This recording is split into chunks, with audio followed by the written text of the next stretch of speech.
मैं हूं आप सभी के साथ रचना नितेश और सोशल और डिजिटल मीडिया के सबसे बड़े प्लेटफॉर्म IBC24 ई महामंच में आप सभी का बहुत बहुत स्वागत है। कोरोना काल की इस विषम परिस्थिति में बहुत कुछ बदला है, हमारी जिंदगी बदली है, हम भी बदले हैं, लॉकडाउन में हैं, लॉक्ड हैं घरों में, लेकिन अपनी पॉजिटिविटी को, अपने कॉन्फिडेंस को लॉक नहीं करना है, बल्कि पूरी पॉजिटिविटी के साथ इस विषम परिस्थिति से लड़ना है, आगे बढ़ना है, जीतना है। लेकिन इन सारी ही चीजों में एक चीज की जरूरत है और वो है मोटिवेशन। और आज IBC24 ई महामंच में आपकी मुलाकात कराने वाले हैं एक ऐसे व्यक्तित्व से, एक ऐसे शख्सियत से जिनकी बातों में वो ताकत है, वो जादू है जो आपकी जिंदगी बदल के रख देगा। तो हमारे साथ आज जो पर्सनालिटी है उनका स्वागत कीजिए मेरे साथ आप भी, द विजय बत्रा, मोटिवेशनल गुरु। बहुत बहुत स्वागत है सर आपका ई महामंच में। Thank you Rachna ji, thank you very much. सबसे पहले तो आपसे भी यही सवाल, कैसे हैं आप और कैसा जा रहा है आपका ये लॉकडाउन पीरियड?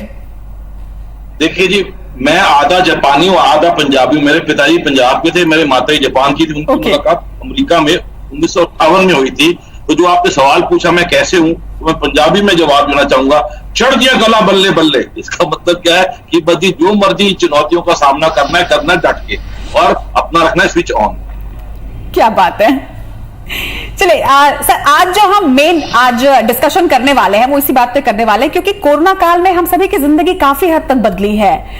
कितनी बदली है इसके बारे में भी चर्चा करेंगे, लेकिन इसके साथ साथ बड़े सवाल ये भी है कि इसके बाद जिंदगी कैसी होगी। आपको क्या लगता है कि इसके बाद जो जिंदगी होगी इस कोरोना काल से एक दिन हम विजय प्राप्त तो जरूर करेंगे। अब आप हमारे साथ आ जाएं तो ये बिल्कुल मैं कह सकती हूँ पॉजिटिविटी के साथ कि जल्द ही इस जंग को हम जीतेंगे और इस जंग पर विजय प्राप्त करके एक ब्रांड न्यू लाइफ की तरफ आगे बढ़ेंगे। वो जिंदगी कैसी रहने वाली है, क्या चैलेंजेस में सबसे ज्यादा होने वाले हैं?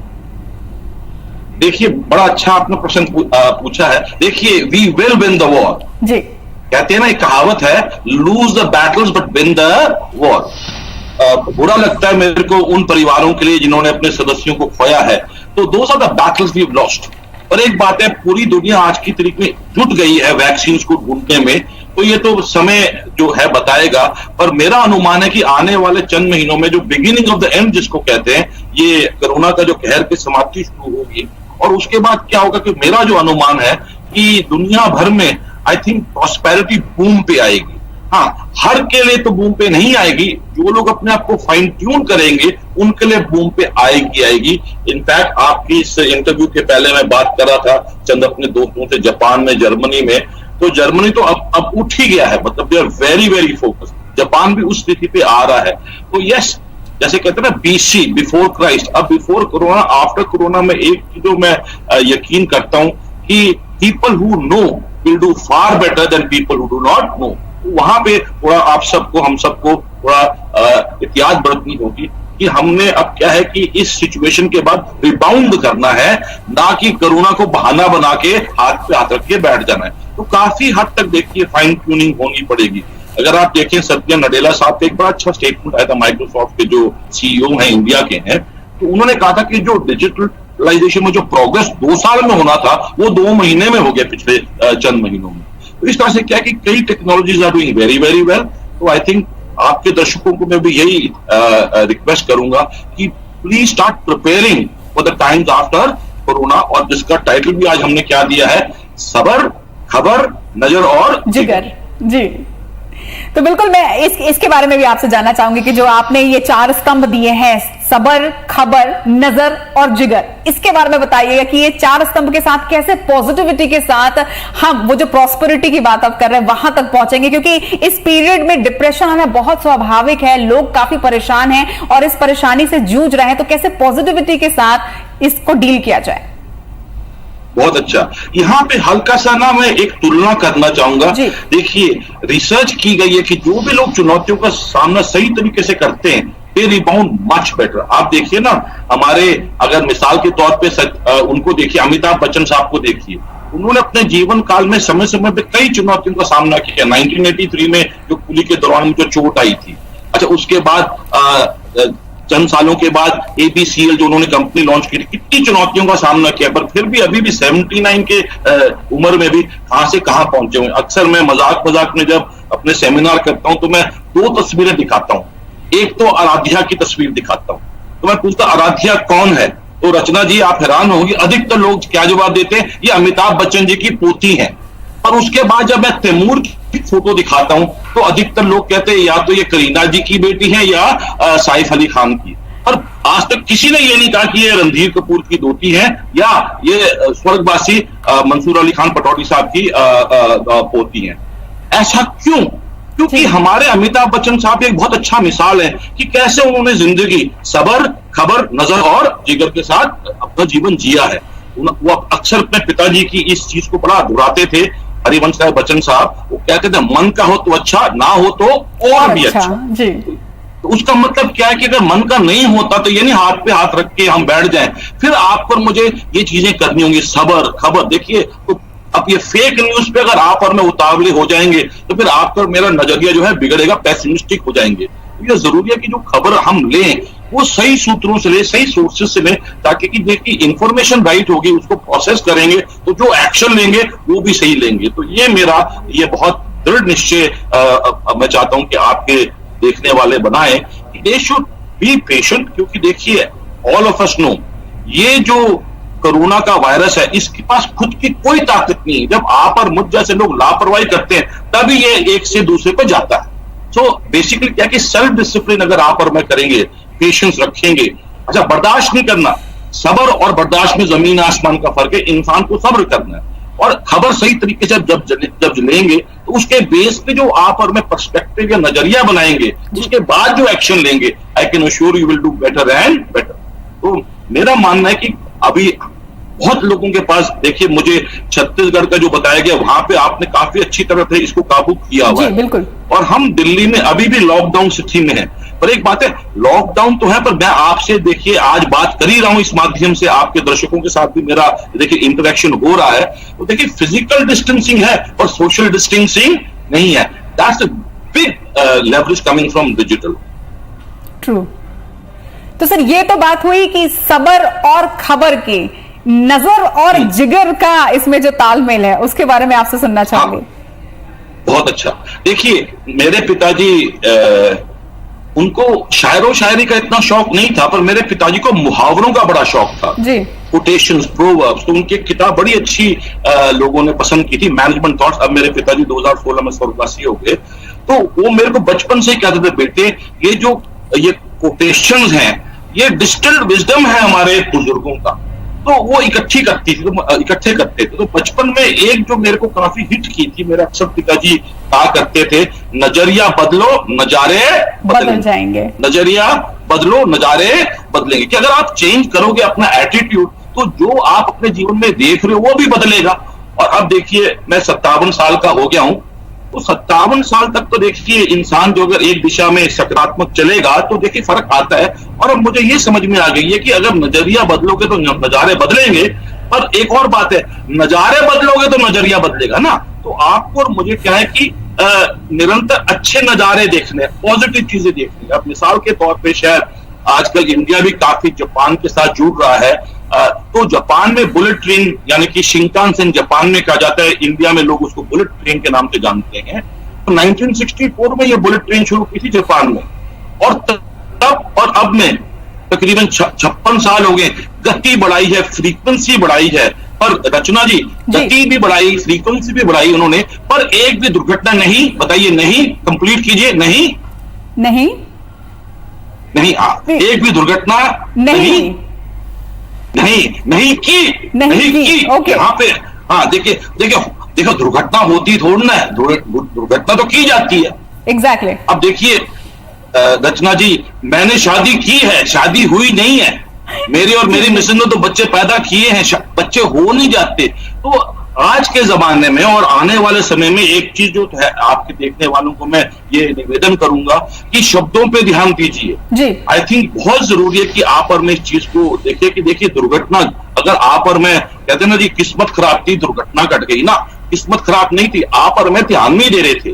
तो इसलिए क्या है कि इस तरह से जापान हो गया, जर्मनी हो गया, इंडिया में भी कई मिसाल के तौर पे लोग हैं जिन्होंने अपने नजरिए को बदला है, और नजरिए के साथ साथ में उन्होंने फिर अपने जीवन को भी एक अच्छी गति दी। और ये जो फिलहाल जो लॉकडाउन कईयों के जीवन में आया है, हाँ चुनौतीपूर्ण है।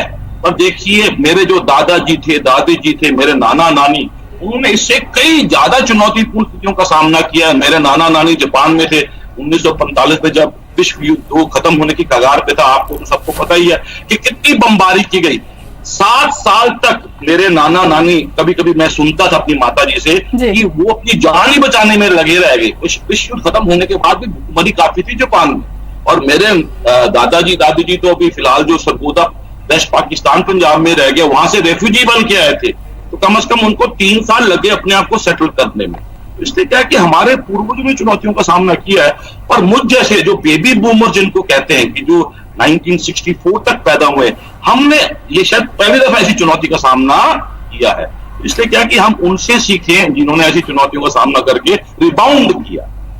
बिल्कुल सही कह रहे हैं आप। और जब बात परिवार की आई है तो लगे हाथ इस बारे में भी बिल्कुल चर्चा करेंगे। थिंक इंक जो एक इनिशिएटिव है उसके बारे में बताइएगा, और उसके साथ साथ किस तरीके से आपने इसकी शुरुआत की, किस तरीके से सब कुछ हुआ, और कैसे, कहां से आइडिया आया, कैसे मोटिवेशन मिला, तमाम चीजें दर्शकों से जरूर साझा कीजिएगा। रचना जी, ये मेरे स्वर्गवासी पिताजी की देन है कि पिताजी 1958 में जब अमेरिका गए तो 1962 तक तो वहीं थे। तो वहां पे उस टाइम पे आईबीएम जापान में अमेरिका में काफी विस्तार पे था। तो आईबीएम का एक लोगो होता था, think there is a better way, think there is a better way. तो मेरे पिताजी को ये बड़ा भाया कि भैया तुम चिंतन करो ना, चिंता क्यों करते हैं? क्योंकि इंडिया से जब गए थे तो इंडिया भी काफी जूझ रहा था पोस्ट इंडिपेंडेंस इश्यूज से। तो उनको ये वर्ड थिंक बड़ा अच्छा लगा। उसके बाद जब वो अपनी पढ़ाई एमबीए करके आए, उन्होंने इंडियन कंपनी एस्कॉर्ट्स को ज्वाइन की, जहां 33 साल उन्होंने काम किया। तो 1996 में जब वो रिटायर हुए, वो कहते मैं रिटायर नहीं हुआ, अपनी सेकेंड इनिंग शुरू कर रहा हूं। तो तब उन्होंने अपनी संस्था को थिंक इंक नाम दिया। थिंक इंक यानी कि inc in Japan, in America they use it as limited, LTD। तो ये कंपनी का नाम पिताजी ने दिया था जब वो 96 में रिटायर हुए थे, और फिर ये मुझे विरासत में मिली है, कंपनी कॉल्ड थिंक इंक। क्या बात है। अच्छा, ये बताइए, बहुत सारे लोगों का यहाँ पर लगातार अब प्रश्न आने शुरू हो गए हैं। अब मुझे उनके सवाल पहले लेने पड़ेंगे कि मैं अपने सवाल लूं। तो यहाँ पे बहुत सारे लोग ये जानना चाहते हैं कि आप इतने बड़े मोटिवेशनल गुरु हैं, मोटिवेशनल स्पीकर हैं, लेकिन आपको मोटिवेशन कहां से मिलता है? देखिए, मेरे को मोटिवेशन का मतलब जो है बड़ा जरूरी है कि हम इसको थोड़ा डिस्कस कर ले। मोटिवेशन का मतलब जो जिम्मेवारी आपको दी गई है या जो आपने ली है उसके प्रति आप दृढ़ रहें। For instance, if I am married to my wife, motivation means I am there to serve as a husband तब तक जब तक है जान। आई हैव 2 चिल्ड्रन, 28 साल की बिटिया रानी है और 26 साल का बेटा है। जब तक मैं जिंदा हूं, मोटिवेशन का मतलब एज अ मोटिवेटेड फादर, मुझे अपने बच्चों की जो भी मैं कुछ कर सकूं करने में डटा हूं, दैट इज मोटिवेशन।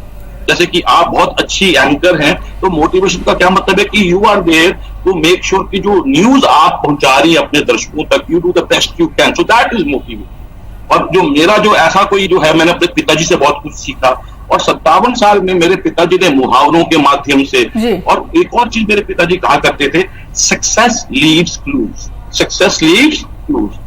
तो मेरे को आदत पड़ गई है आत्मकथाएं पढ़ने की। अब जैसे सुधा मूर्ति जी जो हैं, जो नारायणा मूर्ति जी की मिसेस कहते हैं लोग, पर मुझे तो ये लगता है कि नारायणा मूर्ति जी सुधा मूर्ति जी के पति हैं, क्योंकि 10,000 रुपए जो निवेश शुरू में किया था इन्फोसिस में, वो सुधा मूर्ति जी के अकाउंट से आया था।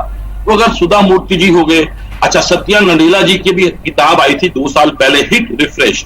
तो ऐसे लोग जिन्होंने अपने जीवन को बहुत तरीके से संजोया है, जिया है, इनकी आत्मकथा या बायोग्राफी को पढ़ने से क्या है कि आपको एहसास होता है कि कैसे अपने मोटिवेशन लेवल को हाई रखना। तो मेरा भी यही निवेदन है अपने आपके दर्शकों से कि फॉर इंस्टेंस, आपने मैं भाग मिल्खा भाग पिक्चर देखी? मैंने देखी है। तो मैडम, भाग मिल्खा भाग जब देखते हैं तो फिर वही ना, वो बहुत अच्छी बनाई थी फरहान अख्तर साहब ने, बिल्कुल मिल्खा सिंह जी के ऊपर। अच्छा, ब्लैक पिक्चर शायद आपने देखी हो, अमिताभ बच्चन, रानी मुखर्जी जी। अब ये जो है, it's based on the life of Helen Keller, जो कि आज से 250 साल पहले जीती थी। तो इस तरह से देखिए, बहुत अच्छी अच्छी पिक्चरें आजकल बन रही हैं, जिससे कि देख के प्रेरणा मिलती है, चाहे वो पैडमैन हो, अक्षय कुमार साहब उसमें जिसमें हीरो थे। तो मैं ऐसी पिक्चरों को भी देखता हूं जो कि बड़ी सकारात्मक है। अगर आपने इंग्लिश पिक्चर देखी हो जिसमें स्वर्गवासी श्रीदेवी जी ने बहुत अच्छा रोल किया है, वो बहुत ही बेहतरीन, बिल्कुल बिल्कुल, बहुत ही बेहतरीन। बहुत अदाकारी, और क्या मतलब उसकी जो डायरेक्शन थी, ये गौरी शिंदे जी बहुत अच्छी डायरेक्टर हैं। तो उन्होंने एक और पिक्चर शायद देखी थी, वो आप ही की एज के लोगों के लिए बहुत, ये डियर जिंदगी, जिसमें शाहरुख खान साहब और आलिया भट्ट मैम, वो बहुत ही ऑसम मूवी, मतलब वाकई में पॉजिटिविटी से फिल कर देने वाली मूवी है। एब्सोल्यूट। तो मैं ये चाहता हूं कि अगर आप और मैं ऐसी चीजों में थोड़ा टाइम इन्वेस्ट करेंगे, निवेश करेंगे, तो I can assure you mind charge होता रहेगा। और अगर इन चीजों से दूर रहेंगे तो माइंड जो डिस्चार्ज होता है। देखिए, हमारा माइंड भी एक स्मार्टफोन की तरह है, जब तक चार्ज करते रहेंगे चलता रहेगा। जहां अगर आपने चार्ज ना किया और डिस्चार्ज हो गया, तो फिर जो है ये अपना रोल अदा नहीं कर पाए। बहुत ही सही एग्जाम्पल के थ्रू आपने ये चीज समझाई है विजय सर, की वाकई में जब तक हम चार्ज करते रहेंगे तो ये चार्ज अप रहेगा और लगातार काम करता रहेगा। लेकिन एक चीज यहाँ पर मैं आपसे पूछना चाहूंगी, अच्छी आदतें जो होती है ना वो बहुत ही जल्दी छूट जाती हैं, लेकिन जो बुरी आदतें होती है ना वो से उसके लिए कुछ मेहनत नहीं करनी पड़ती, वो ऐसे ही रहती है, ऐसे ही आ जाती है और लगातार चलती चली जाती है। जैसे आपने कहा कि कुछ अच्छी बुक्स पढ़नी चाहिए, मूवीज देखनी चाहिए। मूवीज तो फिर भी ठीक है कि लोग मूवीज देखते हैं, लेकिन अगर मैं बात करूं बुक्स की, तो बुक्स पढ़ना हर किसी को पता है कि बहुत अच्छी आदत है और उससे आप बहुत कुछ सीख सकते हैं, लेकिन फिर भी लोग बुक रीड नहीं करते, ध्यान नहीं देते या शायद वक्त नहीं देते। और अगर आज के सिनेरियो में कहूं, जो बच्चे खासतौर पर लॉकडाउन है, तो बच्चों को बुक रीडिंग की हैबिट डलाना या उनको पढ़ाना बहुत ज्यादा मुश्किल हुआ है। तो बड़ों के लिए या बच्चों के लिए किस तरीके से उन्हें मोटिवेट किया जा सकता है कि वो किताबों की ओर रुख इख्तियार करें? देखिए, बहुत अच्छा है। इनफैक्ट जब मेरी मिसेज और मैं शादी की थी, तो हमने इस चीज को बड़ा क्लियरली डिस्कस किया था कि एज अ हस्बैंड वाइफ हम आगे चल के पेरेंटिंग पार्टनर्स बनेंगे, पेरेंटिंग पार्टनर्स। और मेरी मिसेज ने फिर जब हमारी पहली बिटिया आने लगी, तो उन्होंने फिर काफी रिसर्च की। तब इंटरनेट तो नहीं था, पर लाइब्रेरीज में जाके पढ़ती थी। आजकल तो इंटरनेट बल्ले बल्ले। तो एक चीज पता चली उनको कि अगर बच्चे जब छोटे होते हैं, जब अब चलना शुरू ही कर रहे हैं, अगर इनको रात को सुलाने से पहले पूरी कहानी पढ़ दी जाए। अच्छा, जब बच्चे को कहानी पढ़ते हैं ना, उसको कहानी समझ नहीं आ रही है, उसको कहानी सुनते सुनते वो सो जाता है, एक तरह का उसके लिए ये लोरी है, पर धीरे धीरे उसको आदत पड़ जाती है। और बचपन में देखिए, इस घर में जो बच्चा पैदा होगा, उस जो भाषा बोली जाती है, जैसे मैंने एक आपकी उसमें देखा था, आप छत्तीसगढ़ी भाषा बहुत अच्छी बोलते हैं। अब मुझे शायद बोलनी नहीं आए, पर अगर रहूंगा तो मैं सीख जाऊंगा। पर एक बात है, अगर बचपन में अगर कोई इंसान जो सीखेगा, वो आजीवन उसके साथ रहेगा। तो जो आपके जो दर्शक यंग है, जिन्होंने शादी नहीं की या अभी शादी करके बच्चे छोटे हैं, तो एक तो क्या कि स्टार्ट रीडिंग। और मैंने क्या देखा कि मेरे बच्चे 28 और 26 साल के हो गए, उनको रीडिंग की हैबिट है, क्योंकि माँ ने उनको मतलब चलने से पहले उनके साथ रीडिंग शुरू कर दी। अच्छा, एक और चीज है, जो बड़े हैं, जो फिलहाल कहते हैं जी रीडिंग की हैबिट नहीं है, तो एक आजकल ऑप्शन बड़ा अच्छा है कि आप देखिए, आजकल जियो की मेहरबानी से, बाकियों के इंटरनेट प्रोवाइडर्स के माध्यम से डेटा बड़ा एक्सेसिबल हो गया है, बड़ा चीप भी हो गया है। ऑडियो बुक्स भी आजकल बेहद है, हर किताब की एक ऑडियो बुक है। और ऑडियो बुक का ऑप्शन है, फुल ऑडियो बुक भी है, 7-8 घंटे की और 1 घंटे की। तो मैं तो अक्सर क्या मैंने सीखा है अपने ये कामयाब लोगों से, कि जब वो वॉक पे जाते हैं सुबह, तो क्या करते हैं, ऑडियो सुनना शुरू कर देते हैं। तो उससे भी क्या है कि काफी किताब का जो है ना, जो चार्ज है वो आपको प्राप्त होता है। जी बिल्कुल, मतलब मुझे लगता है कि यहाँ पर ये समझना बहुत जरूरी है कि हमारे पास ऑप्शंस बहुत सारे हैं, लेकिन अगर हम चाहें तो ऑप्शंस बिल्कुल एंडलेस ऑप्शंस है। हमारे पास ऑडियो बुक्स हैं, हमारे पास किंडल है, हमारे पास नॉर्मल बुक्स है। हम कैसे भी तरीके से पढ़ाई जरूर कर सकते हैं या पढ़ जरूर सकते हैं कुछ अच्छी अच्छी किताबें। यहाँ पर जितने भी दर्शक इस वक्त हमारे साथ जुड़ रहे हैं, सभी को बता दूं कि हमारे साथ विजय बत्रा सर हैं। हम उनसे एक डिस्कशन कर रहे हैं कि किस तरीके से कोविड-19 के सिनेरियो पे जीतना है, आगे बढ़ना है, पॉजिटिविटी के साथ आगे बढ़ना है। आप सभी के मन में भी कुछ सवाल हो तो आप भी बिल्कुल कमेंट बॉक्स में अपने सवाल पूछ सकते हैं। इसी तरह सर, पहला सवाल जो मैंने आपसे पूछा, ही एक और सवाल हमारे पास आ गया है चंद्रप्रकाश साहू का। ये पूछना चाह रहे हैं कि सुबह की शुरुआत कैसे, किस तरह से की जाए कि सारा दिन पॉजिटिविटी के साथ निकले। बहुत अच्छा, ये बड़ी अच्छा सवाल पूछा साहू साहब ने, थैंक यू वेरी मच। तो एक चीज मैं ये कहना चाहूंगा कि शुरू की शुरुआत से पहले रात को समय पे सो जाएं, क्योंकि 7 से 8 घंटे की नींद लेना बहुत जरूरी है। और 7 से 8 घंटे जब सो जाते हैं, तो सुबह उठते ही फ्रेश होके कम से कम 20 से 1 घंटा व्यायाम करना बहुत जरूरी है। क्योंकि when you have rested for a good 7 to 8 hours, gradually warming up, व्यायाम करेंगे तो बहुत अच्छा। और व्यायाम के टाइम पे अगर आप हेडफोन्स पे कोई पॉजिटिव चीज सुनेंगे, तो फिर क्या है कि आपने अपने आप को चार्ज कर लिया है। और सुबह उठते ही ये एक चीज है जो कि मैं आपके साथ शेयर करना चाहता हूं रचना जी शायद आप मुझे देख पा रही हैं, मैं चाहता हूं कि आपके दर्शक भी जो देख रहे हैं वो करें, लेफ्ट हैंड को आगे करें, राइट हैंड नीचे, और यूं करके ऊंची आवाज में कहना है स्विच ऑन। क्या कहना है? Switch on. क्या है? क्या स्विच ऑन? हाँ जी बिल्कुल, स्विच ऑन, और साथ में मुस्कुराना है। तो सुबह जब उठते हैं इससे पहले कि आपके पांव जमीन पे टच करें, आपने स्विच ऑन कर देना। उससे क्या होगा कि आपकी कंडीशनिंग हो जाएगी। 3 दिन के बाद अपने आप ही आदत ताकत हो जाती है। क्योंकि मैंने अक्सर क्या देखा है, लोग सुबह उठते हैं, कई दफा स्विच नहीं ऑन करते यहाँ का। उससे क्या है, बाथरूम में पहुंच जाते हैं, टूथब्रश को देख के ही घबरा जाते हैं कि यार आज फिर करना पड़ेगा। इससे क्या है कि मायूसी सी छा जाती है। और ये सुबह उठते स्विच ऑन करके बाथरूम जाके रजनीकांत स्टाइल में अगर ब्रश को उठाया जाए तो फिर तो बल्ले बल्ले। तो सुबह देखिए चार्ज करना बहुत जरूरी है। तो स्विच ऑन करके फिर 20 मिनट से लेके 60 मिनट का व्यायाम करें, डिपेंडिंग ऑन कि आपकी कितनी कैपेसिटी है फिलहाल। बट आई थिंक जैसे ही व्यायाम करें उसके बाद आए नहाए धोएं and make sure you have a very good breakfast. क्योंकि कभी कभी नाश्ते में अगर आप और मैं अगर थोड़ी कंजूसी कर जाएं, जल्दबाजी में ना करें, उससे क्या है कि मेटाबॉलिक रेट जो है वो थोड़ा बिगड़ जाता है। If you get up in the morning, switch yourself on, right, do some exercise, get ready and have breakfast. उससे क्या है कि आपको पूरे दिन के लिए साहब बड़ा चार्ज मिलेगा, और बीच बीच में स्विच ऑन करते रहिएगा। Lovely idea, lovely idea. मैं तो बिल्कुल ये इसको कल से ही फॉलो करने वाली हूँ। एक और सवाल आया है सर हमारे पास, लता जी का ये सवाल है। इनका क्वेश्चन है कि जब फंड्स मैनेज नहीं हो पा रहे हैं इस विषम परिस्थिति में, तभी भी पॉजिटिव कैसे रहा जा सकता है? क्योंकि ये समस्या मुझे लगता है बहुत लोगों की है। हाँ लता जी, ये बहुत अच्छा आपने सवाल पूछा कि जब कभी कभी आमदनी की कमी हो because of situations right now, तो इसमें क्या है कि मेरे दादाजी की बात मुझे अभी भी गूंजती है मेरे जहन में, क्योंकि मेरे दादाजी को तो मैं नहीं ज्यादा जान पाया। दादी जी जो है काफी उनके बारे में बताती थी कि जब वो आते थे ना जी, रेफ्यूजी जब बन के आए थे तो दिन भर ढूंढते थे, काम नहीं मिलता था।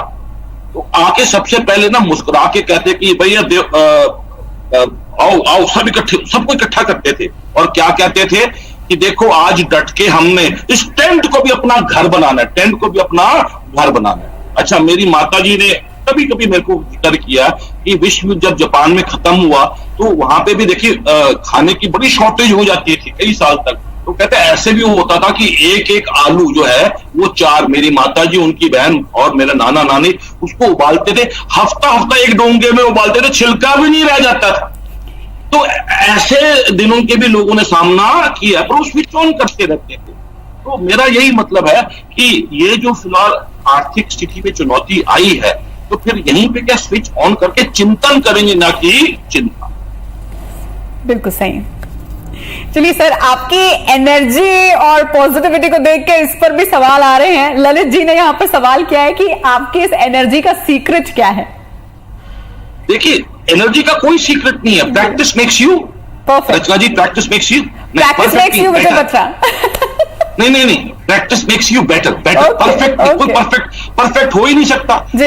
यहाँ पे शिव जी ने टेस्ट ले लिया था ब्रह्मा जी का और विष्णु जी का, और विष्णु जी ने आके सच कह दिया था जी मैं तो ब्रह्मांड के अंत तक नहीं जा पाया। पर ब्रह्मा जी थोड़ा अहंकार में आके उन्होंने झूठ बोला, फिर बाद में शिव जी ने उनको क्लैरिफाई कर दिया आपने झूठ बोला है।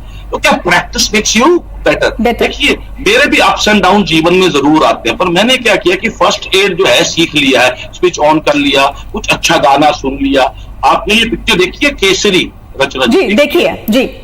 उसमें तेरी मिट्टी में मिल जाऊं गाना जो ट्रैक रिकॉर्ड है, तो ऐसे ट्रैक रिकॉर्ड जो है, अगर अच्छा मैं जापान में रहा, अमेरिका में रहा, तो मैं जहां रहा हूं वहां के ना एक आध बड़े पंपी सॉन्ग मेरे इसमें स्मार्टफोन में है। तो जब भी लगता है कि हल्का सा जो है ना दिमाग डाउन हो रहा है तो मैं सुन लेता हूँ। उसके अलावा क्या है कि मैं व्यायाम पे आजकल ध्यान दे रहा हूँ, उससे भी एनर्जी लेवल आपकी काफी हाई रहती है।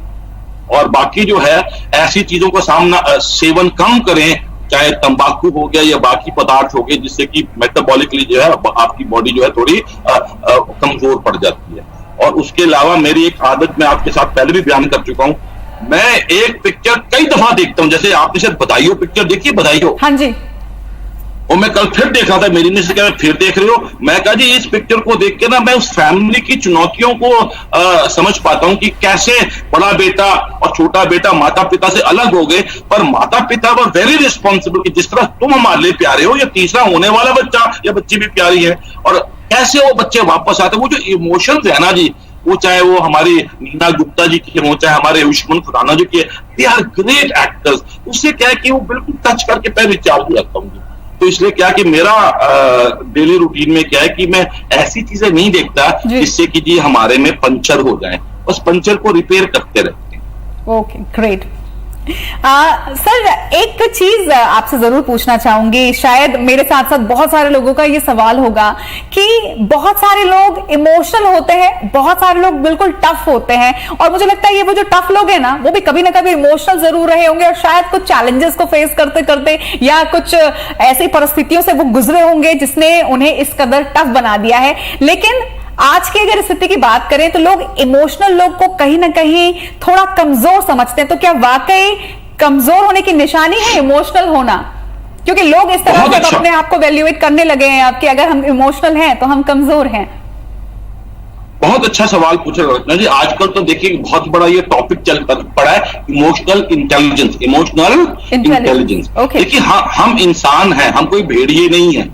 तो इसको हिंदी में कहें तो भावनात्मक गुणवत्ता शायद कहते हैं, मेरी हिंदी थोड़ी कमजोर है। हाँ, तो how do you use your intellect to control your emotions? तो देखिए इमोशन जो है जरूरत से ज्यादा और जरूरत से कम ये गलत है।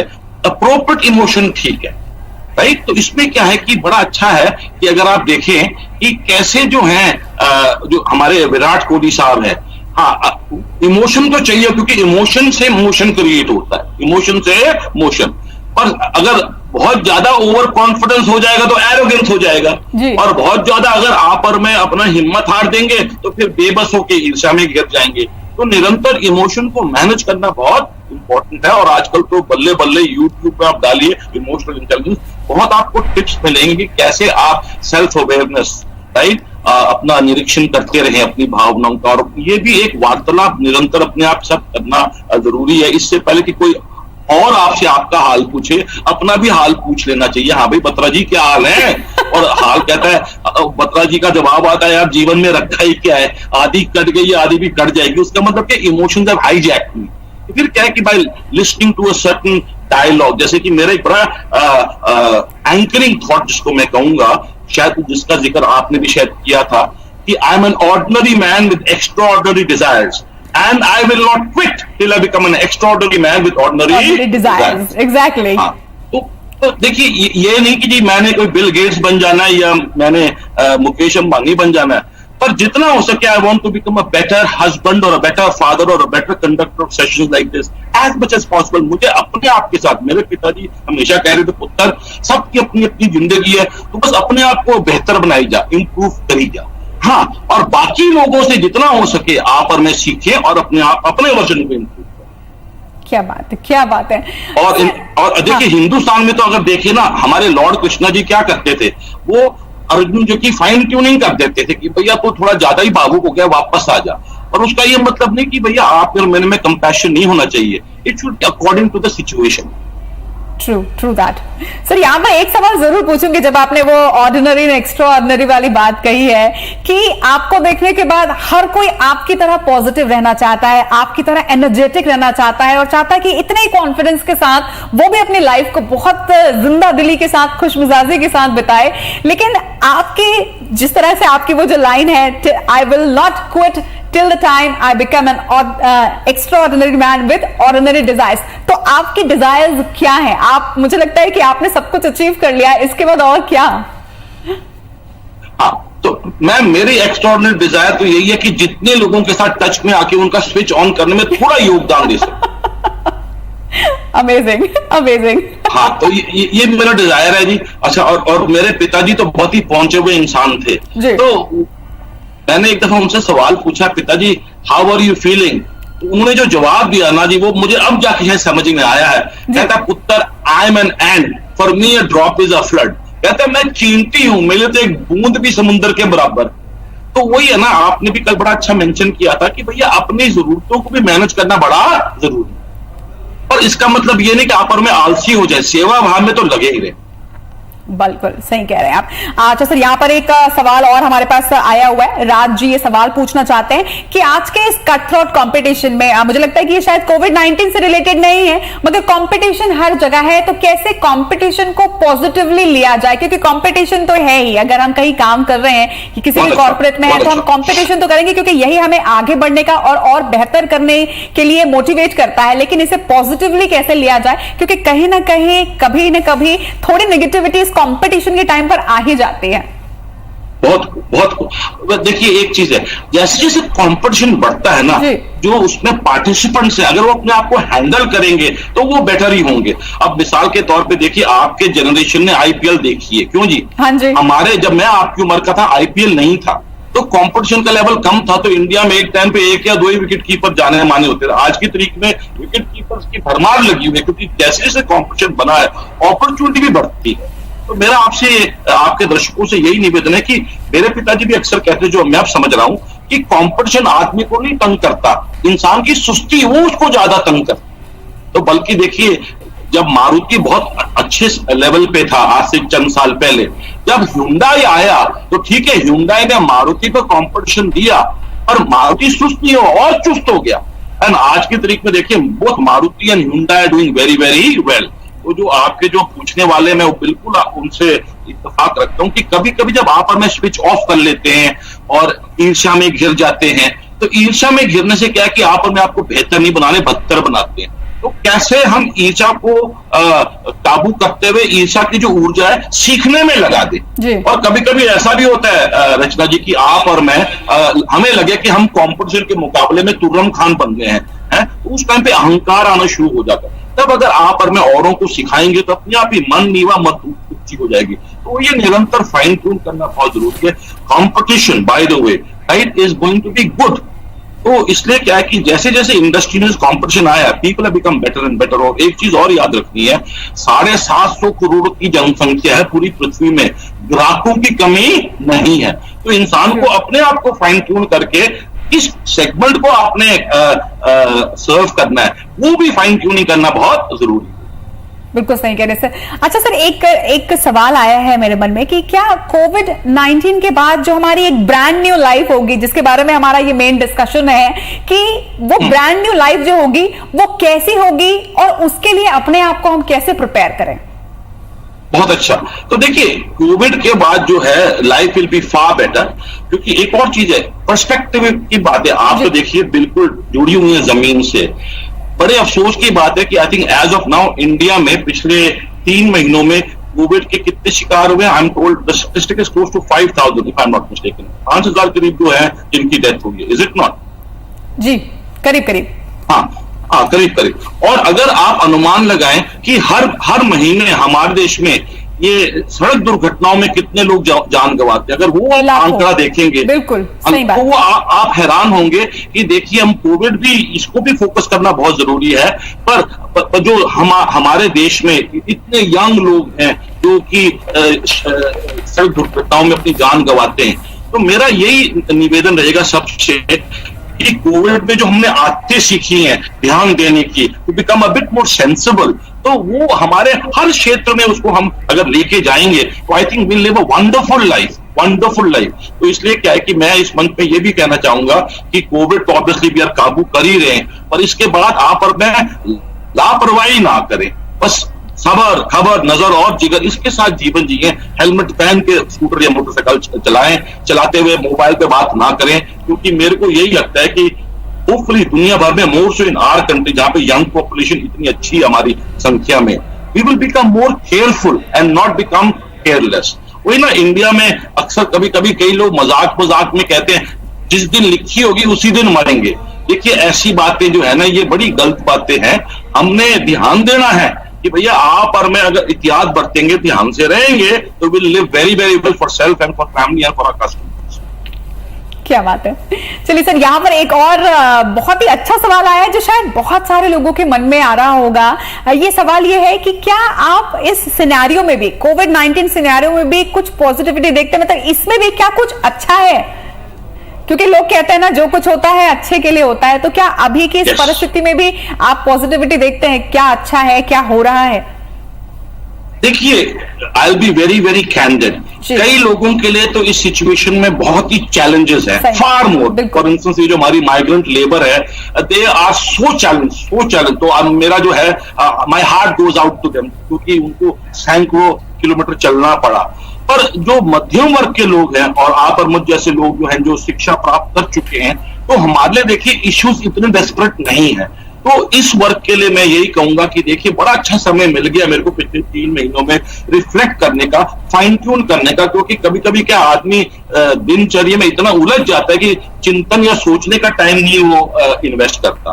तो इसमें क्या है कि पिछले 3 महीनों में मैं आपके साथ शेयर करना चाहूंगा, मुझे ना खाने पीने का बड़ा शौक है, तो कभी कभी आउट ऑफ कंट्रोल हो जाता हूँ।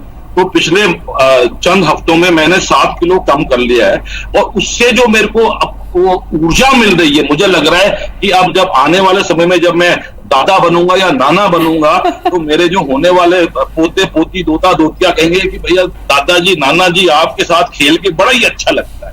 तो क्या कि ये बड़ा अच्छा टाइम मिल गया आपको और मुझे थोड़ा रिफ्लेक्ट करने का, थोड़ा चिंतन करने का, और फाइन ट्यून करके फिर अगेन टेक ऑफ करने का। वही ना अक्सर आजकल आते हैं बड़े अच्छे अच्छे जोक्स भी आते हैं कि कई सालों के बाद समर वेकेशन का मुझे मौका मिला है। मुझे याद है जब मैं छोटी उम्र का होता था तो समर वेकेशन में ना कोई वीडियो गेम, ना कोई इंटरनेट, अरे नाना जी के यहाँ पहुंच जाते थे या दादी जी के यहाँ, वहां पे आम के पेड़ के नीचे 3-4 महीने बैठे रहते थे। I think this is a good time for us to regroup, and also I think we start to understand कि we have to be mindful, consumption को भी कैसे रेगुलेट किया जाए। We can eat healthy, right, and by when you eat healthy you can even, जैसे कि एक सवाल आया था कि भैया फिलहाल आजकल थोड़ा बजट को कैसे अगर हम देखें, तो देखिए घर पे रह के अगर आप और मैं हेल्दी खाना खाएंगे तो that is fairly with in the mean. पर जब आप और मैं बाहर जाके रोज खाना पीना शुरू करते हैं, उससे भी कभी कभी क्या कई लोगों के बजट ऑफ होते हैं। It's a great time to recharge, learn, and hopefully I think when the COVID thing is over, take off at a new trajectory.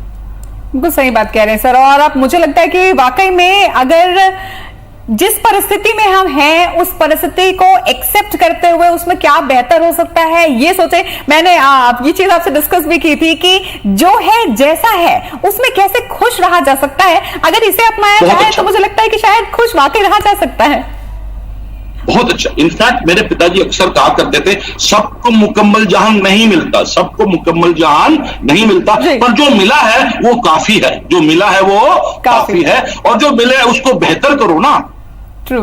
अब आपने बड़ा अच्छा पॉइंट, अब सुबह उठते ही स्विच ऑन करके उत्साहित हो जाओ कि भैया आज मुझे मौके मिलेंगे घर वालों की सेवा करने के, जो भी मेरे ग्राहक हैं, जैसे मर्जी, चाहे डिजिटल प्लेटफॉर्म, चाहे फोन के माध्यम से मैं उनकी सेवा करूं। तो उससे क्या है कि जैसे जैसे आप विश्वसनीय बनते जाएंगे आप उत्साहित रहेंगे। पर जहां अगर आप और मैं बहानेबाजी करेंगे, औरों पे निर्भर होंगे, शिकायत नाराज ये करेंगे ना जी, तो फिर क्या कि लोग भी थोड़ा डिस्टेंस बना लेते हैं अपने ही, और फिर उदासी छा जाती है। तो मेरा आपसे एक ये भी निवेदन है आपके सब जो दर्शक हैं कि हमने उदास तो होना ही नहीं है। स्विच ऑन करके ये नाराजगी है इसको काबू करना है। कई लोग ना अजीब अजीब बातें कर जाते हैं जब स्विच ऑफ होता है। मैं तुमसे बहुत नाराज हूं, अगला पूछ रहा है क्यों नाराज है, तो क्या जवाब देते जब तुम्हें पता ही नहीं तो बताने का क्या फायदा। तो यहाँ पे इस टाइम पे कहना थोड़ा रिचार्ज करने की जरूरत, कर क्या रहा है भाई। अच्छा, अपनों से बना के रखेंगे तो अपने बने रहेंगे, अगर अपनों से नहीं बनाएंगे तो अपने पराये हो जाएंगे। देखिए जानवर जगत में और हमारे पूर्वजों इंसानों ने यही किया है कि अपनों के साथ तो बना के रखना बहुत जरूरी है जी। तो इसलिए क्या, तभी हमारे बुजुर्गों ने इतने त्योहार बनाए, रक्षाबंधन जैसे त्योहार। नहीं तो सिबलिंग राइवलरी तो जानवर जगत में बहुत है। अगर जानवर जगत की थोड़ी भी, छत्तीसगढ़ तो आसपास जंगलों में बहुत जंगली जानवर है, वहां तो भाई भाई भाई बहन आपस में एक दूसरे को नोच के मार देते हैं ताकि खाना उनको प्राप्त हो। इसलिए क्या है वो ना, एक और चीज जो मैं यहाँ कहना चाहूंगा कि अभी फिलहाल अभी आप और मैं कोई डिप्रेसिंग चीजें ना पड़े। अब कई लोग अजीब अजीब शायरों करते, हमें तो अपनों ने लूटा, गैरों में कहां दम था, हमारी किस्ती तो वहां डूबी जब पानी कम था। अरे मूर्ख कर क्या है तू। तो वही है ना कि आ बैल मुझे मार वाली बात है। तो मेरा आपसे निवेदन है कि अगर आप और मैं जब उठते हैं एक अफसर के रूप में देखें दिन को कि आज मैंने जिम्मेदारी निभानी है, तो जैसे आपने कहा ना हम बेहतर बनेंगे। नहीं तो क्या है, अगर आपको और मुझे मुसीबत ही लगती है ना हर रोज उठना, तो फिर बदतर बन जाए। बिल्कुल सही कह रहे हैं सर। लेकिन ये तो रही बात शायरी की कि शायरी चलिए डिप्रेसिव ना करे इंसान, लेकिन ये जो सिनेरियो चल रहा है ऐसे वक्त में हर किसी का मन करता है कि अपडेटेड आंकड़े जो हैं वो हम देख लें, कहां क्या हो रहा है, कहां की परिस्थिति सुधरी है, कौन सा देश किस नंबर पर है, कहां कितने लोग ठीक हो रहे हैं, कहां कितने लोगों की मौत का आंकड़ा है, कितने लोग और संक्रमित हो गए। ये तमाम चीजें भी कहीं ना कहीं परेशान करती है, क्योंकि हम अपने आप को अपडेटेड रखने के लिए पढ़ते जरूर हैं, लेकिन उनको पढ़ते पढ़ते कहीं ना कहीं थोड़ा सा नेगेटिव हो जाते हैं, थोड़ा डिप्रेस हो जाते हैं कि ये क्या हो रहा है हमारे आसपास, और उसके साथ साथ चिंतित हो जाते हैं कि कैसे अपने आप को, अपने अपनों को, अपने परिवार को सुरक्षित रख पाएंगे। बहुत अच्छा। देखिए, आपने ये बहुत ही बेहतरीन सवाल पूछा है, तो मैं एक हल्का सा अपने जीवन का एक मिसाल आपके साथ शेयर करूंगा। मैंने जापान में काम किया, अमेरिका में काम किया, इंडिया में पिछले 20 सालों से। तो मैंने अपना करियर जापान में शुरू किया था, क्योंकि मैं जापानी बोल पाता हूँ, आधा जापानी हूँ। तो सेल्स का काम शुरू किया था मैंने, सेल्स। तो 3 महीने की ट्रेनिंग खत्म होने के बाद मैं एक दिन अपने बॉस के साथ मीटिंग कर रहा था। तो मीटिंग में कहते कहते मैंने कह दिया कि सर, जापान की इकोनॉमी में थोड़ा डिप्रेशन आया हुआ है। तो मेरे को ना थोड़ा अलग लगे बाकी लोगों से है, और बाकी लोगों कह रहे तुम मीटिंग जरा कंटिन्यू करो, मैं जरा इससे बात करता हूँ। कहते यार, तू अपनी टेरिटरी पे ध्यान देना, पूरे जापान का ठेका थोड़ा तेरे को दे रखा है। That was such a powerful direction की यार, तू कब से फाइनेंस मिनिस्टर बन गया जापान का? जिस टेरिटरी का तेरे को हमने जिम्मा दिया है वो तो भैया चंद स्क्वायर किलोमीटर, तू वहां पे ध्यान दे, वहां जाके ग्राहकों को मिलेगा और तू उत्साहित रहेगा बेचने के लिए, तो वो तेरा उत्साह देके तुझसे खरीदेंगे। और तू अगर इन बड़े आंकड़ों को लेके अगर बैठ गया, for instance Chhattisgarh touchwood is doing very very well, ठीक है, सरसरी आइडिया होना चाहिए। पर अगर आप और मैं कोविड में कुछ स्पेशलिस्ट का रूप का काम नहीं कर रहे, हम हेल्थ केयर से डायरेक्टेड नहीं जुड़े हुए, तो फिर शायद हमारे को थोड़ा अपनी इंफॉर्मेशन इस कोविड के बारे में कम करनी होगी, और जिस व्यवसाय में है या जिस भी रोल में उसके बारे में हमारे को थोड़ा और जानकारी लेनी होगी। अब मोटा मोटा क्या है, हमने हाथ धोते रहना है, मास्क पहन के रखना अगर किसी हम बाहर अनजान से मिल रहे हैं। तो इसके अलावा देखिए और क्या जानकारी, बस इसको करने में डटे रहना है। तो आंकड़े भी खाम खामे करने से ओवरबर्डन हो जाता है। तो ये खबर की बात जो आपने की, फाइन ट्यून करो, जरूर से ज्यादा खबर लोगे तो वो बेखबरी हो जाएगी, फिर बेसब्री आएगी आगे चल के, और फिर आगे चल के यहाँ पर मैं घबरा जाएगी। बिल्कुल। अच्छा, अभी अभी आपने जिक्र किया कि आपने जापान, अमेरिका, इंडिया हर जगह काम किया, और इसी से जुड़ा एक सवाल भी यहाँ पर आ गया है हमारे पास। अमितेश जो है वो जानना चाहते हैं कि जापान और इंडिया में और यहाँ के लोगों में आप क्या डिफरेंस पाते हैं? देखिए, समानताएं बहुत है। एक तो भाषा में बहुत समानता है, जापान में और इंडिया में समानताएं बहुत है। अच्छा, अलग क्या है कि जापान में अधिकतर लोग सारे जापानी हैं, एक ही भाषा है, थोड़ा डायलेक्ट में फर्क है। अच्छा, वहां पे धर्म का रोल इतना नहीं है। कहने को वहां पे 85% बुद्धिस्ट है और 15% क्रिश्चियन है, पर वो अगर कोई मंदिर भी जाता है वहां पे जापानी, तो वहां उसका मंदिर जाने का क्या मकसद है, जाके प्रतिज्ञा लेता है कि मैं अपनी जिम्मेवारी निभाऊंगा। जापान में वो ना भगवान को जाके नहीं कहते कि भाई मेरे बच्चे की एडमिशन करा दियो, क्योंकि उनको पता है कि भगवान बहुत बिजी है, इतने छोटे प्रोजेक्ट वो नहीं लेता। तो वो क्या है कि मंदिर में या गिरजाघर में जाके प्रतिज्ञा लेता है कि I will do my duty. India में कभी कभी आप और मैं, ठीक है, अगर मैं आपसे एक पूछूं मुहावरा, जरा रचना जी इसको आप कंप्लीट कीजिएगा, दाल रोटी खाओ और प्रभु के गुण गाओ। हाँ, ना, अपनी जिम्मेवारियां निभाओ, प्रभु थोड़ा आपके मेरे गुण गाने के मुताज है। तो क्या कि जापान में मोटा मोटा जो फर्क है, अपनी जिम्मेदारी निभाओ, अपनी जिम्मेदारियां निभाओ, मेहनत करो, स्विच ऑन करो, सीखो, सिखाओ, सेवा करो। क्या कि जापान में क्या वर्क इज वर्शिप, कर्म योग पे चलते हैं। और हिंदुस्तान में अब अधिकतर लोग उस पाथ पे जा रहे हैं, पर कई हिंदुस्तानी जो हैं थोड़े फेटलिस्टिक इन द सेंस कि वो ना किस्मत पे बहुत बिलीव करते हैं। जापानी किस्मत पे बिलीव करता है 20%, इंडिया में कभी कभी हम थोड़ा जरूर से ज्यादा। अच्छा, अंधविश्वासी भी हमारे यहाँ थोड़े ज्यादा है, क्योंकि कई जापानी दोस्त जब मेरे पास आते हैं तो जो वो देखते हैं, तो सड़क पे जब उनको ले जाता हूं तो वो कहते हैं ये कबूतरों को लोग दाना इतना क्यों डालते हैं। मैं कहा यार तुझे मैं समझाऊंगा, तू घबरा जाएगा। तो अब देखिए, कई लोगों को लगता है कबूतरों को दाना डालने से उनका जीवन सुधर जाएगा। देखिए, कबूतरों को दाना जरूर डालो, पर अगर बना के रखेंगे आप अपने घर वालों के साथ, ग्राहकों के साथ, तो जीवन सुधरेगा ना। कबूतर को दाना डालने से क्या हुआ, कबूतर का जीवन सुधर रहा है, वो ठीक है। इस तरह से क्या है कि जापानी जो है वहां पे क्या है कि कोई किसी को बेस्ट ऑफ लक नहीं कहता। गाम बात्ते कुदासाए, जरा बोलिए मेरे साथ रचन जी, गाम बात्ते कुदासाए। दाम्पात्य खुदा साहे।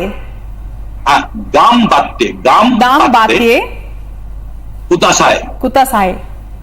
इसका मैं आपको बाद में व्हाट्सएप, इसका मतलब है do your best and never give up, never give up. और जब कोई आपको कहे ना दम बात खुदा सा है, आपने कहा हाय व्हिच मींस यस, तो क्या है कि आप और मैं टेस्ट करेंगे। अच्छा, जापान में क्या है कि अगर उनसे पूछे ना कि अपना भला कैसे करेंगे, तो उनका जवाब क्या होता है, अपने भाग्यों की निरंतर सेवा करके। अच्छा, एक और सवाल मैं आपसे पूछना चाहूंगा रचना जी, अगर आप सेवा करेंगे तो आपको क्या प्राप्त होगा? आत्मसंतुष्टि। हाँ, आत्मसंतुष्टि बहुत अच्छा। मुहावरे में कहते हैं कि सेवा करने से मेवा मिलता है। हाँ, वही ये मुहावरे को फाइन ट्यून कर लो। कई मुहावरे देखिए, आप अपने माता पिता की सेवा करेंगे, वो आपको 1 किलो बादाम थोड़ा ना देंगे। तो ये ना कई मुहावरे भी बड़े अटपटे हैं हमारे देश में, उसको फाइन ट्यून। हाँ, अगर आप सेवा करेंगे आत्मसंतुष्टि मिलेगी, आनंद के साथ होगा। ये ना ये बड़ा कमर्शियल हो जाता है। वो ना जापान में क्या कहते हैं, अपना भला कैसे करेंगे, आपको निरंतर अपने भाग्यों की सेवा करनी है। Very frankly Rachna ji, who are you? You are an anchor right in IBC 24. You are a sister, you are a daughter, and if you are married or if you get married in the future, you will be a wife, you hopefully will be a mother. तो देखिए, जो मेरी जिम्मेवारी है, that is me. अब Japan में किसी से पूछो ना आप कौन हो, तो तुरंत अपनी जिम्मेवारी गिना देगा। हिंदुस्तान में हम कभी कभी आउट ऑफ फोकस होते हैं कि तुम कौन हो, जवाब क्या मिलता है, मैं अपने आप को खोज रहा हूं। अरे भाई, शादी कर रखी है, 2 बच्चे पैदा किए, खोज क्या रहा है तुझे, पता नहीं तू कौन है। तो यही है कि थकना अलाउड है, टूटना नहीं। थकना अलाउड है, बोरियत नहीं। और थकान को दूर करने के लिए क्या करना है, नियमित रूप से सोना है और व्यायाम करना, और बोरियत को दूर करने के लिए निरंतर विचारों और व्यवहार में सुधार। ये जापान की तरह एक तरह की ये फिलॉसफी है। इंडिया में भी ये फिलॉसफी थी, आपको पता है, जापान बहुत इंडिया से इन्फ्लुएंस हुआ है, पर India now is coming back. तो इंडिया में एक बहुत बड़ा चैलेंज क्या है कि इंडिया में डाइवर्सिटी बहुत है, तो India is a very complex country. तो I think it's very very good कि हमारी जो अभी भी इंडिया को देखिए, इतनी डाइवर्सिटी के बाद भी डूइंग फेयरली वेल। और एक और बात है, इंडिया की पॉपुलेशन थोड़ी जापान के मुकाबले में 10 गुना ज्यादा है और लिटरेसी रेट थोड़ा कम है, तो ये भी एक बहुत बड़ा फर्क है। बट ओवरऑल अगर आप देखें, pockets of India are doing very very well, in some Indians are doing far better. जितने इंडिया के लोग अमेरिका में, यूरोप में जाके सीईओज या लीडर्स बन रहे हैं, उसके मुकाबले में तो जापान कहीं भी नहीं है। I think Indians are very very good when the environment changes. तो इस अच्छा, और बाय द वे आजकल तो जापान है इंडिया की तरफ काफी देख रहा है, क्योंकि जो वहाँ के पीएम साहब हैं और हमारे जो प्रधानमंत्री, उनकी भी आपस में काफी बनती है। और जब से ग्लोबल पॉलिटिक्स में चीन थोड़ा अलग सा हो रहा है, तो अभी इंडिया जापान का काफी रिलेशनशिप स्ट्रेटेजिक हो रहा है। तो कई सिमिलैरिटीज भी हैं, और जैसे मैंने आपको गिनवाया, थोड़ी डिफरेंसेस भी हैं। जापान मेहनत पे बिलीव करता है, हम लोग थोड़ा किस्मत पे ज्यादा बिलीव करते हैं, कई इंडियंस, ये मेरा अनुमान। बिल्कुल। और मुझे लगता है कि जापान और इंडिया के बीच एक कॉमन चीज है, that is Vijay Batra. Oh, thank you very much. हाँ जी, मैं मजाक में कहता हूँ रचना जी कि मैं पहला कामयाब जॉइंट वेंचर हूँ इंडिया और जापान के बीच। मारुति सुजुकी हीरो मोटो तो बाद में आया, अब वो तो अलग हो गया, मैं अभी भी खड़ा हूँ। और एक बात है, वो मेरा जूता है जापानी, और मेरा जो दिल है ना, वो बहुत ही हिंदुस्तानी है। जिसने भी ये सवाल पूछा था ना इंडिया और जापान के बीच में, हिंदुस्तान में जो ताकत है वो अद्भुत ही है। अब यही देखिए ना, अब हम कई लोग भूल गए, ट्रंप ने ये जो कोविड के शुरू में नमस्कार करना शुरू कर दिया था, क्यों जी? तो being a tropical country we were aware कि इन्फेक्शियस डिजीज के साथ कैसे डील करना है। केरला में कोविड का खैर कम हुआ, क्योंकि वहां पे जो मसाले खाते हैं, they very good to build up immunity. और बाबा रामदेव जी आए थे आपके शो में, अब योगा जो करेगा, his immune system would be far stronger. तो ऐसी बात नहीं है, इंडिया में ताकत बहुत है, पर बीच में हम थोड़े कंफ्यूज हो गए थे। ओके। अच्छा, तो अब I think again we are coming back to focus. Yes. अच्छा, कुछ लोग यहाँ पर कह रहे हैं, कॉम्प्लीमेंट कर रहे हैं, और कुछ लोगों का तो ये भी कहना है कि बहुत ही अच्छे अच्छे टिप्स आप दे रहे हैं, thank you so much for this, ये कह रहे हैं लोग, और हम भी अपनी तरफ से कहेंगे। लेकिन इसके पहले एक यहाँ पर एक है शख्स, वो कह रहे हैं कि कुछ लोगों का जीवन अपने आप में ही, उनका नाम ही और उनका जो जीवन होता है वही अपने आप में एक प्रेरणा होता है, और आप उनमें से एक हैं। अपने लाइफ के बारे में कुछ और चीजें शेयर करिएगा। देखिए रचना जी, अगर ये मेरी बीबी जी ने सुन लिया, मेरी वाइफ ने सुन लिया ना जी, तो उस इंसान को काफी डांट पड़ जानी है। देखिए, सी I am a product of two cultures, like India and Japan. Grew up in India for the most part from the age of 5 to 20. तो वो तब 70s और अर्ली 80s का टाइम था when India was really having a challenge, क्योंकि economy बड़ी close थी। फिर मैं अमेरिका गया व्हेन आई वाज 20, तो वहां पे मैंने शिक्षा प्राप्त की। मैं इंडिया में Delhi public school, Mathura road और भगत सिंह में बीकॉम करके जब मैं एमबीए प्राप्त की अमेरिका में, वहां तो कई मेरे चक्षु खुल गए, क्योंकि वहां पे मैंने देखा कि वहां की भाषा ही बड़ी अपीट है। क्योंकि इंडिया में 70s 80s में जब मैं था तो काफी हमारा जो था पेसिमिस्टिक थोड़ा ज्यादा थे हम। फिर ऑब्वियसली अमिताभ बच्चन साहब आए, मुकद्दर का सिकंदर, मेरे पास वो है, माँ है, तेरे पास क्या है, ऑल दोस पिक्चर्स केम, तो थोड़ा बहुत ऑप्टिमिज्म आया।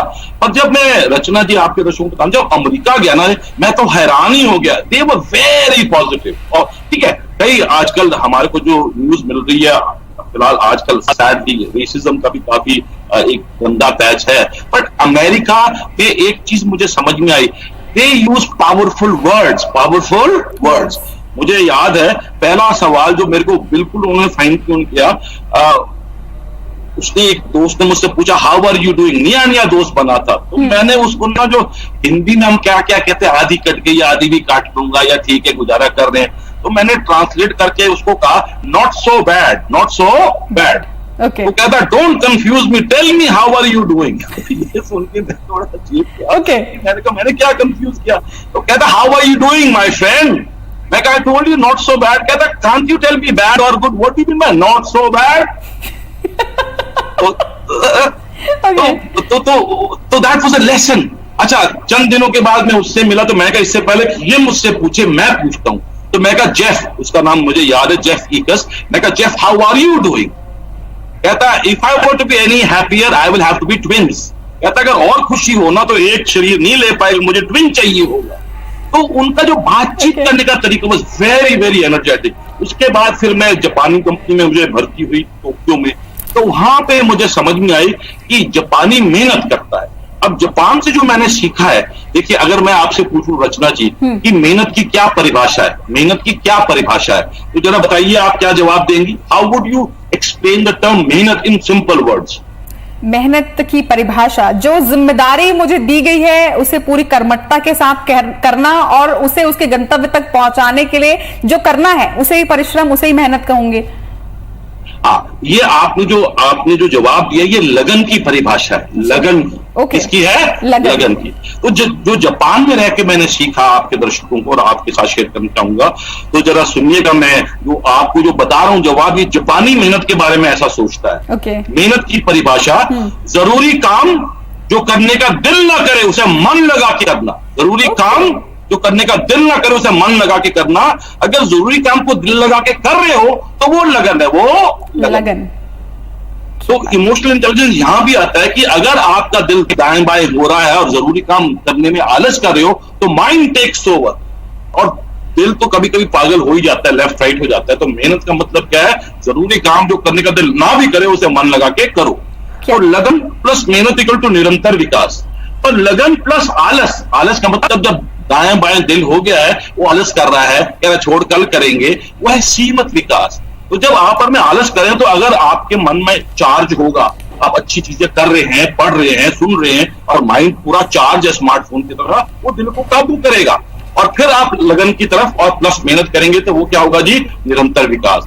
और अगर आपने मेहनत के माध्यम से आलस को काबू ना किया, ये आलस जो है ना, फिर ये आगे चल के जो है ना लगन को निगल जाता है। फिर आलस प्लस लालच इक्वल टू विनाश। तो यहां पे मैं आपको अगर तुलना करने देंगे, सचिन तेंदुलकर साहब और विनोद कांबली साहब। विनोद कांबली सचिन तेंदुलकर जी में दोनों में बहुत टैलेंट था जब यंग थे, और विनोद कांबली जी कहीं ना कहीं आलस कर गए और मेहनत से आलस को नहीं काबू किया, और सचिन तेंदुलकर साहब ने किया, और जिसके कारण सचिन तेंदुलकर साहब up down, but he became better and better. तो ये थोड़ा सा जापान के मैंने एंगल से बताया। और मैंने जापान में काम किया, अमेरिका में काम कर, पिछले 20 सालों से मुझे ये जो मौका मिल रहा है, इंडिया में जो हमारे मेरे इंडियंस हैं, अब बाहर भी जाता हूं मैं, पर औरों का स्विच ऑन करते करते मैं अपना स्विच ऑन भी कर लेता हूं। क्या बात है। सर, समय का अब अभाव होता जा रहा है, तो जल्दी जल्दी से सवाल लेते जाती हूं मैं। हमारे साथ एक और यहाँ पर दर्शक जुड़े हुए हैं जिनका सवाल है कि कोरोना काल में बहुत से लोगों की नौकरी जाएगी, ऐसे में बाद में वो कोशिश करेंगे कि शायद किसी बिजनेस को स्टार्ट करें या अपना कुछ काम करें। ऐसे वक्त में किन चीजों का ध्यान रखें जब कोई नया बिजनेस स्टार्ट कर रहा हो? बहुत अच्छा, बहुत अच्छा। देखिए, जब भी कोई नया बिजनेस कोई शुरू करे तो रिस्क को एसेस करना बहुत जरूरी है। और कोई ऐसा काम शुरू करे, एक तो छोटे पैमाने पे शुरू करें, because small experiments, startup mentality, right, enthusiasm आपका है हाई हो, लोगों से मदद लें, मदद लेने में संकोच ना करें, और आप अनुमान लगाइए कि मेरे इस बिजनेस से किस किस का मैं लाभ कर सकूंगा। तो यही कहते हैं ना कि स्वीट स्पॉट बिजनेस में कब होता है कि आप ऐसा काम करें जिसके प्रति आपका पहले से पैशन है, उसके लिए आप में टैलेंट है, और कोई ऐसा वर्ग है लोगों का जो आपकी सेवाओं से बेनिफिट होते हैं, तो उसको कहते हैं स्वीट स्पॉट। तो मैं यही कहूंगा कि जो भी बिजनेस करें तो ऐसा ना करें सट्टेबाजी टाइप का काम ना हो कि जो करके देख लेते हैं ना, it has to be a very deliberate process. और उसमें क्या है कि देखिए, सपोज कल को अगर कोई काम चला भी जाता, आजकल बहुत अदर भी ऑप्शन है, पार्ट टाइम कुछ काम कीजिए, किसी के साथ पार्टनरशिप में भी कर सकते हैं। तो रिस्क को असेस करके रिस्क को मिनिमाइज करना ये बहुत जरूरी है। क्या बात है। अच्छा सर, क्या जिंदा दिली के साथ, पॉजिटिविटी के साथ और कॉन्फिडेंस के साथ सक्सेस पाया जा सकता है? ये एक सवाल। बिल्कुल। आखिर में मैम आपको मैं एक चीज कहना चाहूंगा कि देखिए, मैंने शुरू में कहा था सक्सेस लीव्स क्लूज, अगर आपको याद होगा। तो अगर उसको देखें तो जैसे कि है कि कोविड के टाइम में कई लोगों को लग रहा है कि हम बंदी बन गए अपने घरों में, 3-3 महीनों से हम बंधे हुए हैं। तो शायद आपको याद होगा 1940s में जब ये हिटलर ने कई यहूदियों को, जूस को कॉन्सेंट्रेशन कैंप्स में डाला था, वो सबको हिस्ट्री याद होगी। तो क्या है कि बहुत रिसर्च की गई कि जो कॉन्सेंट्रेशन कैंप जो 3-3, 4-4 साल भी रहे, उसमें बहुत ही चुनौतियों का सामना करना पड़ा, खाना ही नहीं देते थे, मार पिटाई होती थी। और जो सर्वाइव किए वो कौन लोग थे? जो अडेप्टेबल थे, उनमें स्वयं पहल करने की शक्ति थी और साथ में डटे रहते थे। तो उसके बाद अगर आप देखें, यहूदियों ने कलेक्टिवली एज अ ग्रुप बहुत अच्छा किया है। यहूदी जूस जो हैं ग्लोबल पॉपुलेशन के 0.3% है, 0.3%। पर नोबेल पुरस्कार जिन्होंने इनको प्राप्त किया, 20% of Nobel prize winners are Jewish people. तो यही मैं थोड़ा रिसर्च कर रहा था। तो जूस में क्या है कि जो मदर्स हैं, जूइश मदर्स, पेरेंटिंग खास करके जूइश मदर्स हैं, वो 4 चीजों पे बहुत ध्यान देती हैं। एक तो अपने बच्चे को सीखने के लिए बहुत उसको एनकरेज करती हैं। साथ में क्या है कि वो कहते हैं कि child should have a sense of humour. तो देखिए कि ये कोविड के समय में भी क्या, और ड्यूरिंग एंड आफ्टर, थोड़ा सेंस ऑफ ह्यूमर को फाइन ट्यून करना जरूरी है। कपिल शर्मा टाइप की चीजों को देखते रहो। और साथ में क्या है कि वो चाहते हैं कि ये बच्चे साइंस और गणित जरूर पढ़ें। इस science is the future now, science for the future 100 years from now, and science was the future 100 years back। और साथ में क्या है कि वो एनकरेज करते हैं कि अपने बच्चों को कि जो उनका पैशन है उसको आइडेंटिफाई करके उससे लोगों की मदद करें। इस तरह से क्या है कि अगर जूस को भी आप अगर स्टडी करेंगे, they have done very very well. और मैं यही चाहता हूं कि देखिए, कोरोना के बाद आप अपने रिबाउंड करेंगे कैसे? सबर, नजर, खबर, नजर, खबर, नजर, सबर, खबर, नजर और जिगर। वाह वाह वाह, you do far better than me, thank you very much. अच्छा सर, इन चीजों का ध्यान रखिए जी। एक सवाल यहाँ पर आया है, वो ये कि आप जैसे पर्सन भी कभी ना कभी तो परेशान होते होंगे, कभी ऐसा लगता होगा कि थोड़ी परेशानियां हैं, थोड़ी चिंता है, कुछ निगेटिविटी आ रही है, ऐसे वक्त में आप क्या करते हैं? बहुत अच्छा, एकदम मैम, ये स्विच ऑन की आदत पड़ गई है। क्यों जी, मेरे पास गो टू सॉन्ग्स हैं, सुन के मैं बड़ा स्विच मेरा ऑन होता है। फिर मेरे 3-4 दोस्त हैं जिनको मैं फोन करता हूं, क्योंकि दे आर अमेजिंग। जैसे कि मेरे पिताजी ने मुझे ये सिखाया था और मैंने सीखा कि आपके जीवन में कम से कम 3-4 लॉर्ड कृष्णाज होने चाहिए। फॉर इंस्टेंस, कल को सपोज मेरे आंखों में बहुत ही दर्द होती है तो मैं किसके पास जाऊंगा? आंखों के डॉक्टर के पास जाऊंगा। क्यों जी? अगर मेरी गाड़ी स्टार्ट नहीं होती, मैं मैकेनिक के पास जाऊंगा। क्यों जी? और अगर जूता अगर मेरा फट गया तो मोची के पास जाऊंगा। तो वैसे ही आपको देखना है कि अगर आप डाउन फील कर रहे हैं, start to analyse why are you feeling down, accordingly you should have at least 3 or 4 good friends। और उनको जो मैं फोन करता हूं, या उनको आजकल का मिलना कानून के खिलाफ भी माना जाएगा, फोन करते ही वो मेरे टोन से समझ जाते हैं। 3 सवाल पूछेंगे, मैं जवाब दूंगा, उसके बाद वो मेरे को आइडिया देंगे कि अब क्या क्या करना। तो ask for help whenever you feeling down.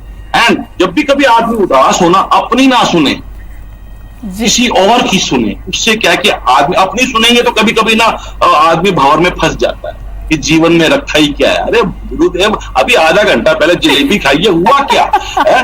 कभी कभी या कोई फोन आ जाता है बीच में, जिसके कारण कुछ अगला कुछ गलत कह देता है। You got to keep in track कि क्यों आपने स्विच ऑफ। यस। चलिए सर, अब एकदम फटाफट से आपसे कुछ सवाल मुझे करने हैं, जिसका जवाब मैं एक एक शब्दों में आपसे चाहूंगी। One word question, rapid fire. Okay okay, yes. Vijay Batra in one word. Optimistic. आपकी inspiration. My father and my wife and my children. हमेशा पॉजिटिव कैसे रहा जाए, एक शब्द में। Switch on. जब डर लगे तो क्या करें? डर के आगे दर्द है, दर्द को काबू करना सीखें तो जीतेंगे। सॉरी। कोविड-19 के बाद की brand new life.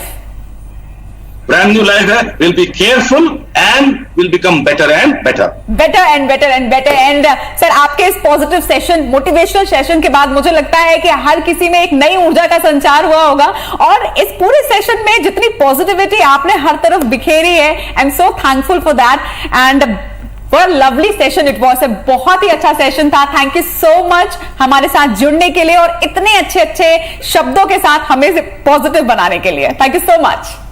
Thank you, thank you.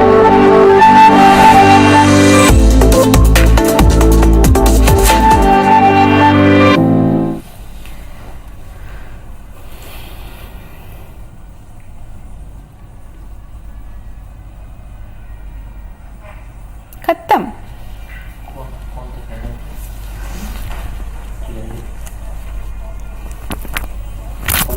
हाँ जी, वाह।